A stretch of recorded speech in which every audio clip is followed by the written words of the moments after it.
এবার নজর রাখবো যে খবরের দিকে। আমরণ অনশনে মমতা বালা ঠাকুরের মেয়ে, পৈতৃক ভিটে থেকে উচ্ছেদের প্রতিবাদ মেয়ে মধুপর্ণার। অনশন মঞ্চে মা মমতা বালা ঠাকুর, শান্তনু ঠাকুরের বিরুদ্ধে গুন্ডামির অভিযোগ মমতা বালা ঠাকুরের। অনশন মঞ্চে মমতা বালা ঠাকুরের মেয়ে মধুপর্ণা ঠাকুর।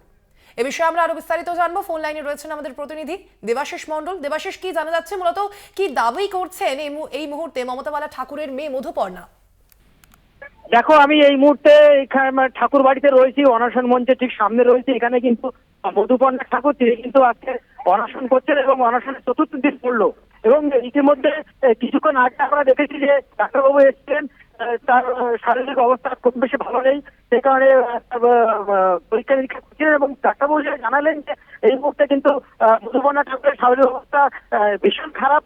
ইতিমধ্যে তার বিপি এবং সুগার লেভেল তার ফল করেছে এবং তাকে ইমিডিয়েট হাসপাতালে ভর্তি করা উচিত বলে ডাক্তার মনে করেছেন। পাশাপাশি আমরা কিন্তু মধুপর্ণা ঠাকুরকে জিজ্ঞাসা করেছিলাম, তিনি কিন্তু বলেছেন যে যতক্ষণ পর্যন্ত তাদের যে পৈতৃক সম্পত্তি এবং পৈতৃক ঘর যে রয়েছে সেটা যতক্ষণ ফিরে না পাচ্ছেন ততক্ষণ পর্যন্ত তিনি কিন্তু অনশন চালিয়ে যাবেন, আমার অনশন।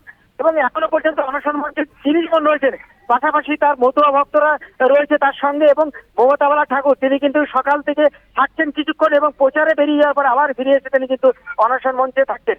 স্বাভাবিকভাবে এই যে অনশন মঞ্চে তার একটাই বক্তব্য মধুপর্ণা ঠাকুরের, যে যতক্ষণ পর্যন্ত তাদের যে ঘর ছিল, যে ঘরে তাল মারা রয়েছে 7 তারিখ থেকে, সেই ঘরে যতক্ষণ পর্যন্ত ঢুকতে না পারছেন ততক্ষণ পর্যন্ত অনশন চালিয়ে যাবেন।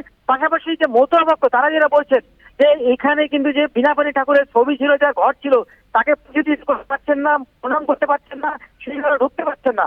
ফলে মতুয়ারাও কিন্তু মতুয়া ভক্ত তারা কিন্তু ক্ষুব্ধ এবং তারা কিন্তু প্রণাম করতে পারছেন না, পুজো করতে পারছেন না। এই জন্য তারাও চাইছেন এই যে কোনো ভাবে এই ঘরের তালা খুলে দেওয়া হোক। যদিও এটি হাইকোর্টের বিচারাধীন রয়েছে, তবে আশা করছেন যে খুব তাড়াতাড়ি এর সমস্যার সমাধান হয়ে যাবে। অর্থাৎ বড়মা বিনাপানি দেবীর ঘরের তালা খোলা না পর্যন্ত অনশন বজায় রাখবেন, অনশন জারি রাখবেন মধুপর্ণা ঠাকুর, এমনটাই জানা যাচ্ছে। ধন্যবাদ তোমায় দেবাশিস।